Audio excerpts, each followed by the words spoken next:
Hello, welcome to Fireside Chat. My name is Magela Pillai, and today we will be taking up the subject of having a spiritual relationship with your body. We found that the subject is of interest to all because most people do not have a spiritual relationship with their body. There are a lot of you who do not like what you see in the mirror, and there is even a larger number that actually engage in some form of harming the body or someone else's body. This series aims to look at the core of spirituality. We ask you to look at what your own relationship with God is and whether there is a balance in your internal and external world. We have in the studio with us Sister Denise, a yogi with 4 decades of spiritual experience, who is willing to share her wisdom with us. Sister Denise, very, very warm welcome. Thank you. And thank you so much for joining us. This topic is a very curious one because when one goes about one's daily life, you do not actually revisit your relationship with your body as a rule. Why is this an important aspect from a spiritual perspective? I think that people are very concerned about their bodies. They look in the mirror. They look at themselves as they walk down the street in the shop windows. They're not actually looking at what's in the shop window, they're looking at their own reflection, because people tend to compare themselves favorably or unfavorably with everybody else, because there is, I suppose we could call it an epidemic, the looking good syndrome. And because people think I am a body, then if I don't look good, then it means I am not good enough, I'm not acceptable, someone can criticize me, you know. So it's really this identification with the body that's such a problem. And what you want is, or what most people want, is to be attractive. People look very much at their face, and of course there's all these fashion magazines, and you have to be, you know, tall, thin, tan, blonde and 25 years old, which of course only lasts for 1 year at best. And you compare yourself with something which is kind of impossible to achieve. Most models are suffering from anorexia or some problem because of being obliged to keep their weight to a certain point, which is really unhealthy. Then you look at your nose, you want a nose job. Then there's Botox for your cheeks, your lips, your eyelids, your other parts of the body. And there are so many situations where there are botched jobs, and then you have to redo it, and it gets worse and worse and worse. So a spiritual relationship with your body involves 2 things. One of them is to accept yourself as you are, because the body you get is anyway a product of your karma. And secondly, you have to be a trustee of it. So accepting your body the way it is actually corresponds to who you are, the way you are, because it's such a close connection with your karma, which is the expression of you. And being a trustee of your body means that you don't really have the right to not look after it properly. A trustee means who is ultimately the owner of your body. You are the owner of it temporarily, but why life is sacred, why your body is actually something that you are entrusted with, is because you can say it's a gift from God, or it's owned by God, and you have to treat it according to the recommendations of God. That means make sure you get sleep, proper food, exercise, and that you look after your health needs. Of course, there are going to be situations where there are obstacles in that, but you still have to do your best as a trustee. Mr. Denise, it's a very common phenomena to see people who have little or no regard for their bodies, where they engage in various forms of physical abuse, internal and external. What is behind that? It's almost a, I get the impression that it's almost a form of flagellation.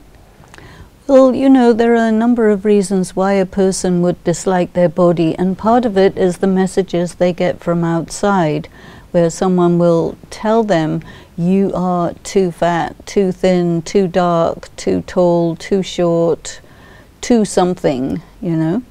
Whatever it is, it's not okay, because okay is something more or less unattainable.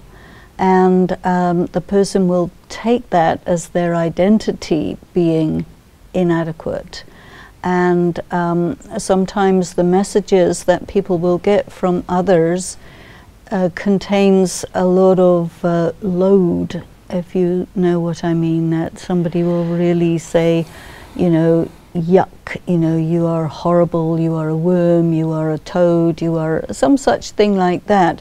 And especially when it happens at a young age, where one is much more defenseless, if not completely defenseless, it goes right in and it stays there, and you're always having to compensate for this idea that you're never going to be okay. No matter what you do, it's never enough, it's never good enough. Mr. Denise, race. It's so deep-seated to identify with your skin color. And the world is so filled with problems and wars, where people have made the mistake of identifying with their own skin color and discriminating against others whose skin tone is different, whose bodily features are different. How does spirituality offer an answer for this malady? It's a very deep-seated malady, because it goes back to the different scriptures, which is where it all started off from. Because when the soul is pure, it is illuminated, it is bright, it is light. And when the soul loses that purity and loses the light, then the soul becomes dark. And people have said light and dark, referring to the soul, but they've said it in terms of reference to the body. So then light is beautiful, light is fair, light is good, and dark is bad, dark is ugly, etc. And people have included that in the cultures. It's totally global. And then some people will try to turn it around so that they say, well, you know, my color is the best color, anybody else's color is not okay. And it's not just color, but also facial features and things like this. And all of it is a problem because of thinking that a person is a body. Once you start thinking a person is a soul, then still there are people who will say, okay, well, if you're a bright soul, then you'll have a bright body. But, you know, you can have someone with a beautiful body and an ugly soul. You can have people with very distorted bodies, but a very beautiful mind inside. And we have this treated in films and the arts on many occasions. So the thing is, what are the eyes that we're using to look at the person? Are we just stopping on the surface of the body, or are we really seeing the person who is the being within? Okay. So Denise, dark-skinned people especially have a tendency to have absorbed the negative image of themselves based on their skin color, and have perpetuated that, not only themselves but generation after generation. How do you pull yourself out of that in a way that's actually effective? In other words, where you don't dislike yourself because you might be darker than somebody who's, for example, your skin color. I think it's a very difficult thing to do, because your body is with you all the time, and you know, the legacy of racism is for centuries, and it's global.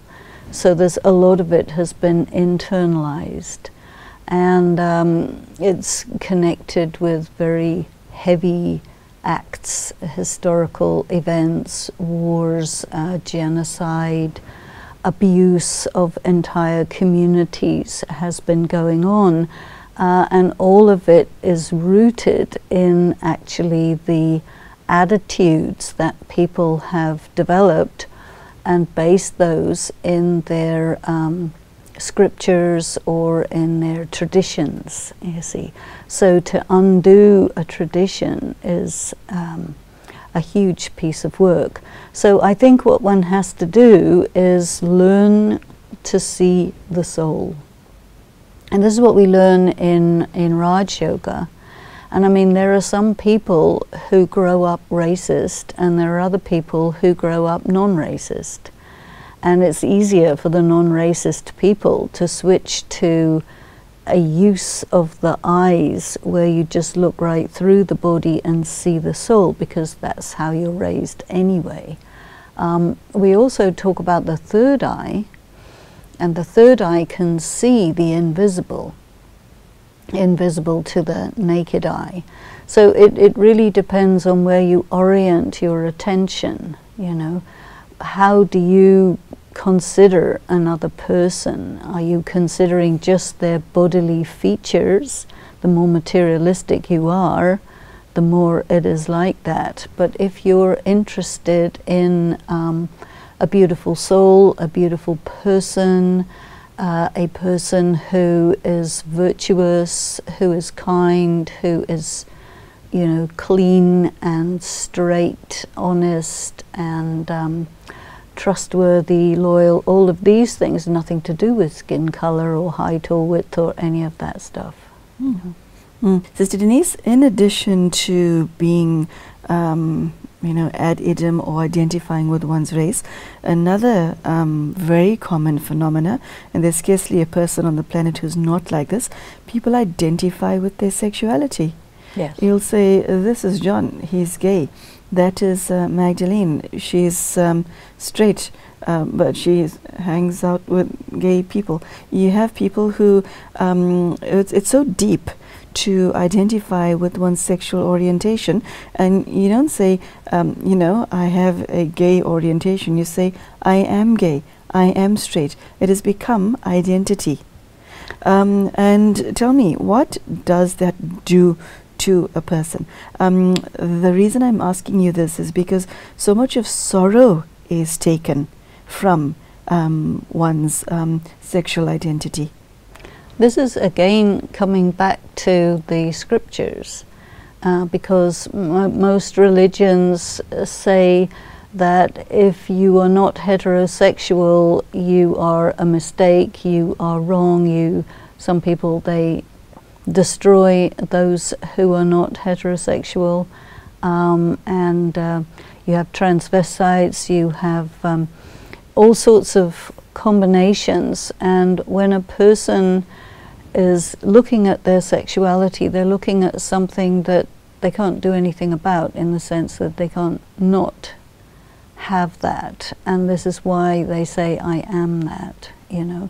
But again, I am that because it's part of the body, it's part of the bodily orientation, as well as a spiritual or a soul orientation. Because if you say, okay, my orientation is towards people of the same sex or people of the opposite sex, that's mental, not physical. It's a mental orientation to the physical, you see. And the prevailing social attitudes are absolutely concerned about morality, which is all to do with following certain traditions, and a lot of that means to be extremely conservative. And you know, one of the problems that's happening at this time, where there's a lot of antagonistic behavior towards women, is the reason given is they have to be conservative. If they're not conservative, we will harm them, destroy them, kill them, maim them. And so it is, it's an attitude which is part of fanaticism, and all very rooted in this identification with morality, conventional morality. And so what has to happen is we need to separate conventional morality from spiritual values, you can say, or spiritual virtues, spiritual reality, and to make it clear that conventional morality is part of materialism, part of identification with matter, and this people do not agree with, or they do not think it's like that. So we have to clarify that. And then on the other hand, where you have people who want to have freedom of expression, who want to be liberal, be free, be without constraints, why is that a phenomenon?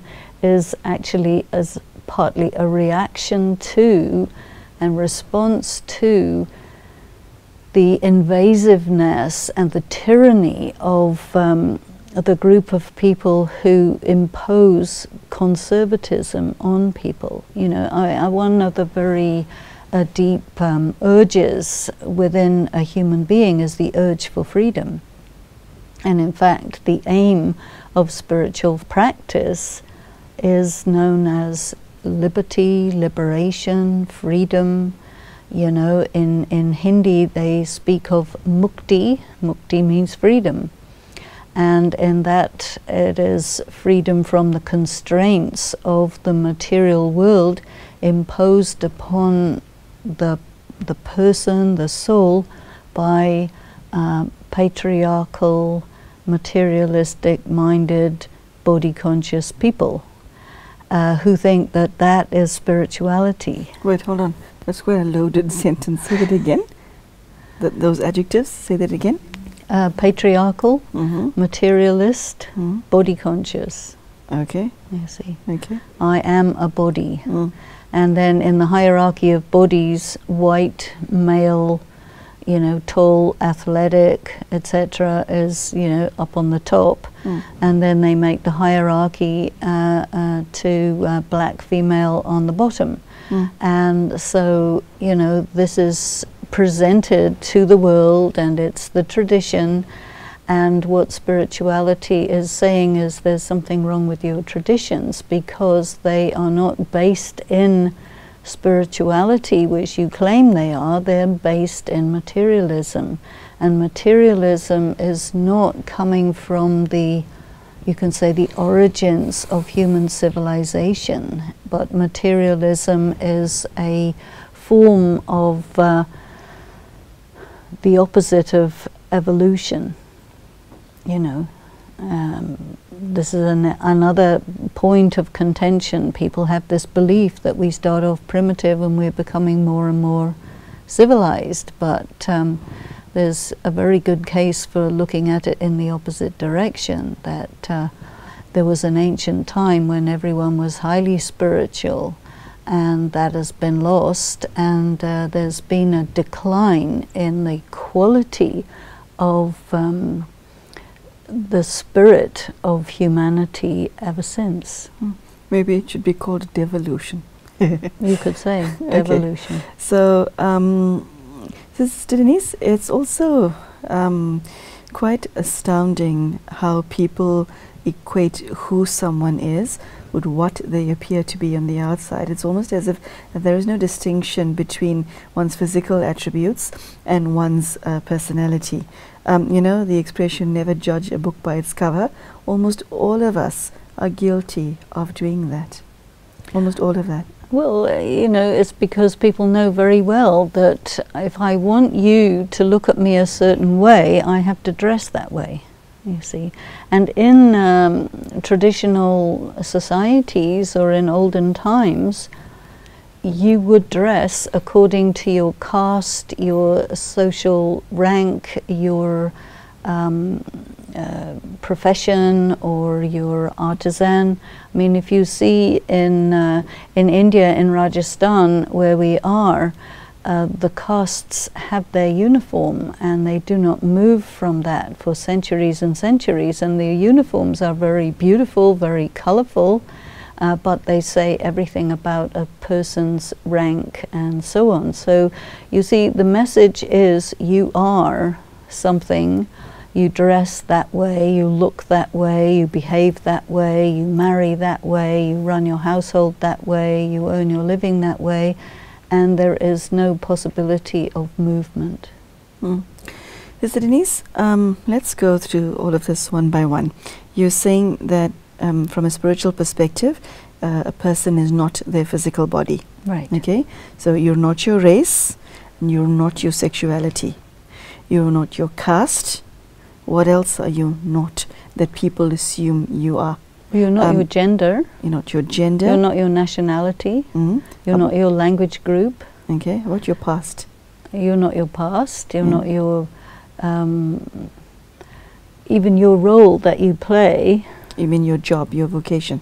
Your vocation, be it your housewife social, or a CEO. You're not that either. No. Okay. Now that is shocking, because for almost everybody, if you take all of that away, most people assume that you're left with nothing. But what you are saying is, once you remove all of that, then you are left with the truth. Well, you're left with the reality that this is what you are. And what is that? What is left if you strip away all of those various attributes that mankind considers to make you and human? Well, this is what you have to do in a spiritual practice. You begin the process of stripping away. I'm not my job. I'm not my body. I'm not my gender, you know. And so whenever you remove one of those things in your mind, in your thinking, then you have to think about it. As you're speaking, I'm thinking of Michelangelo carving out David, except you're Michelangelo and you're also David, and you got a chip. You chip all these things away, and of course what's left inside that piece of marble is something beautiful, which is enduring, and this is really the soul. Okay. So I'm a soul, and what is inside the soul is all of the things which are given to the soul by God, you see, which are all beautiful things.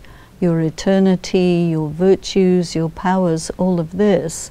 And then as time and loss of awareness takes place, you acquire so many things that are false, and then you identify with all that falsehood, and this is called false consciousness. So you have to strip away the masks of falseness until you end up with that pure essence that is yourself. Sister Denise, I want to ask you something obvious. You say you're not the body. When I do this, I feel it. How can you feel something that you're not? What am I feeling when I do this? Aren't I feeling me? No, you're feeling your body, because if you touch your body, you're getting a sense perception, you see. Now, in order for you, the soul, to feel your own soul, you have to turn the energy of your mind back upon itself, which it's not used to doing. You see, because normally your mind is caught in your sense perceptions and you are externally oriented. Okay, I once heard you use the expression internalized mind and externalized mind. Could you tell us what you meant by that in this context? Well, in this context, the externalized mind is that your mind is aware of material reality via your sense perceptions, of which touch is a very important one.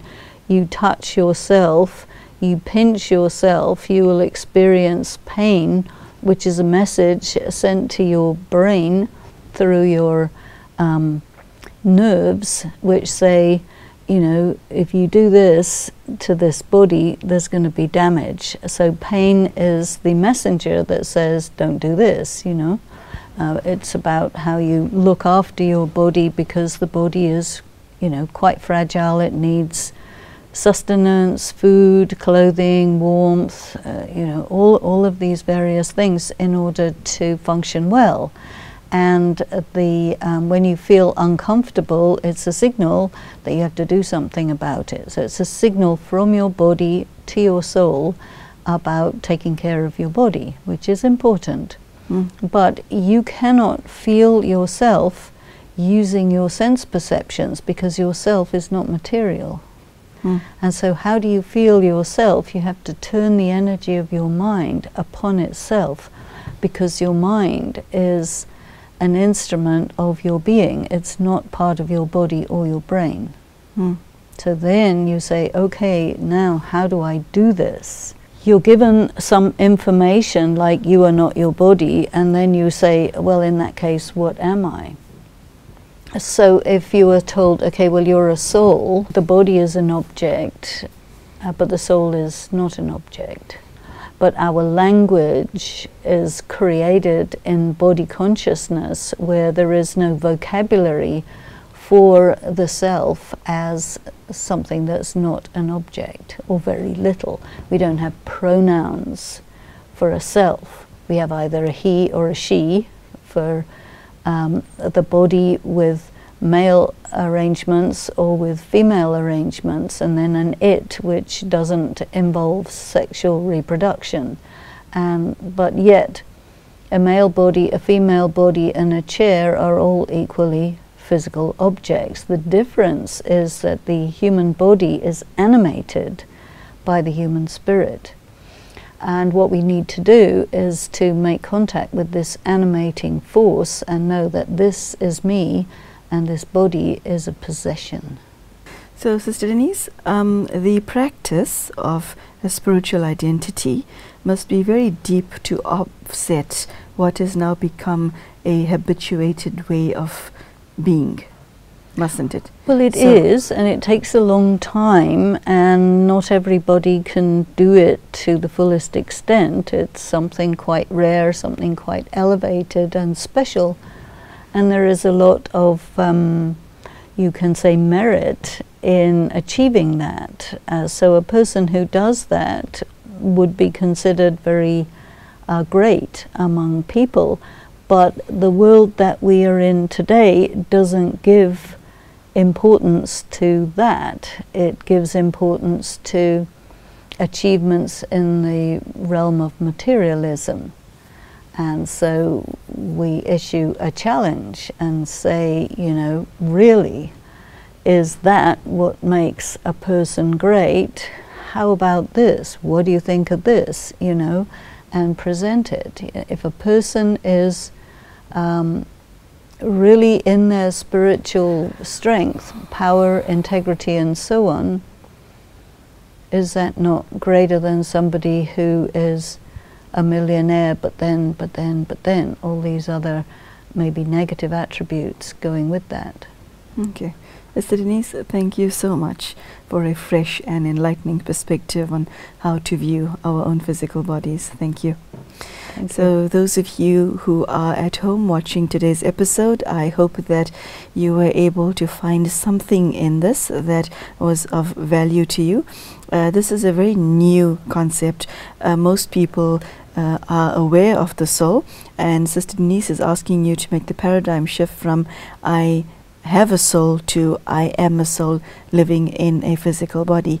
And like you heard, the benefits of seeing yourself this way is manifold, and the danger of not doing it is also manifold. And the message that I received is that if you stay in what Sister Denise calls body consciousness, eventually you end up paying a very heavy price for it, because it is a false identity. So thank you so much for joining us. Thank you, Sister Denise, and we hope to see you soon. Thank you, and goodbye.